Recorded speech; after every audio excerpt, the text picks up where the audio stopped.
I say that man is entitled to his own happiness and that he must achieve it himself, but that he cannot demand that others give up their lives to make him happy.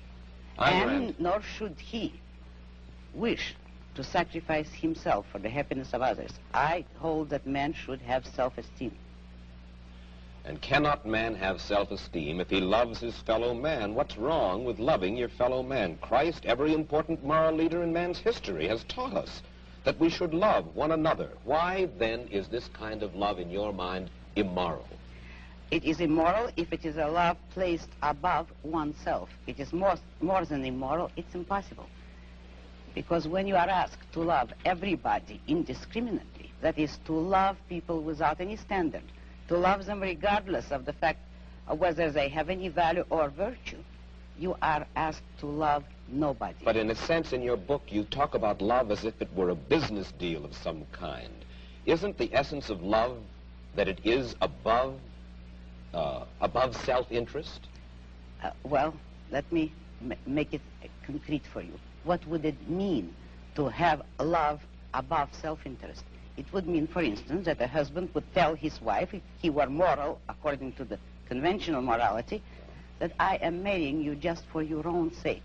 I have no personal interest in it, but I am so unselfish that I am marrying you only for your own good. Well, should husbands and wives tally up? Would any woman like that?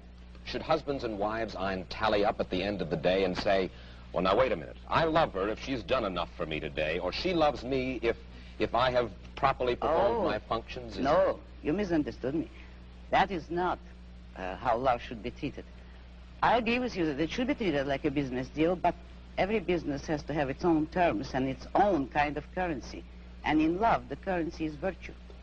You love people not for what you do for them or what they do for you. You love them for the values, the virtues which they have achieved in their own character. You don't love causelessly. You don't love everybody indiscriminately. You love only those who deserve it. And then if a man is weak or a woman is weak, then he is beyond love? He certainly does not deserve it. He certainly is beyond. He can always correct it. Man has free will. If a man wants love, he should correct his weaknesses or his flaws, and he may deserve it. But he cannot expect the unearned, neither in love nor in money, neither in matter nor spirit. You have lived in our world, and you recognize the fallibility of human beings. There are very few of us, then, in this world, by your standards, who are worthy of love. Unfortunately, yes, very few.